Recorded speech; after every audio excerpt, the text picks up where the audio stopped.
Pennsylvania, my alma mater. Please welcome psychologist Dr. Angela Lee Duckworth.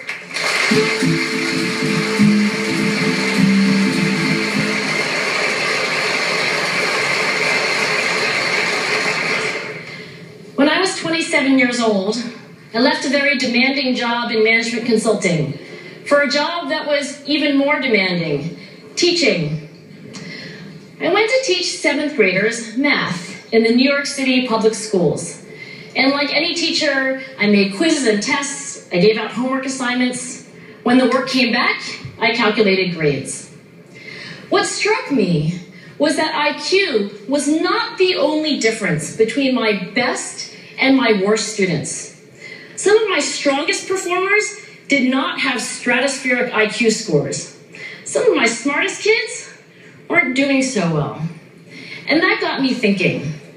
The kinds of things you need to learn in 7th grade math, sure, they're hard. Ratios, decimals, the area of a parallelogram. But these concepts are not impossible. And I was firmly convinced that every one of my students could learn the material if they worked hard and long enough. After several more years of teaching, I came to the conclusion that what we need in education is a much better understanding of students and learning from a motivational perspective, from a psychological perspective. In education, the one thing we know how to measure best is IQ. But what if doing well in school and in life depends on much more than your ability to learn quickly and easily? So I left the classroom and I went to graduate school to become a psychologist. I started studying kids and adults in all kinds of super challenging settings. And in every study, my question was, who is successful here and why? My research team and I went to West Point Military Academy. We tried to predict which cadets would stay in military training and which would drop out. We went to the National Spelling Bee and tried to predict which children would advance farthest in competition.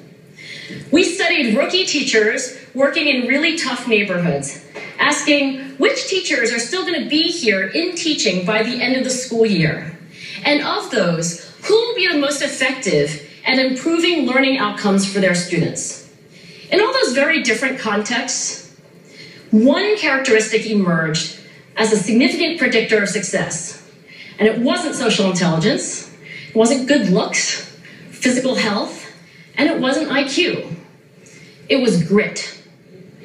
Grit is passion and perseverance for very long-term goals. Grit is having stamina. Grit is sticking with your future, day in, day out, not just for the week, not just for the month, but for years. Grit is living life like it's a marathon, not a sprint. A few years ago, I started studying grit in the Chicago public schools. I asked thousands of high school juniors to take grit questionnaires, and then waited around more than a year to see who would graduate. Turns out that grittier kids were significantly more likely to graduate, even when I matched them on every characteristic I could measure. Things like family income, standardized achievement test scores, even how safe kids felt when they were at school. So it's not just at West Point or the National Spelling Bee that grit matters, it's also in school, especially for kids at risk for dropping out.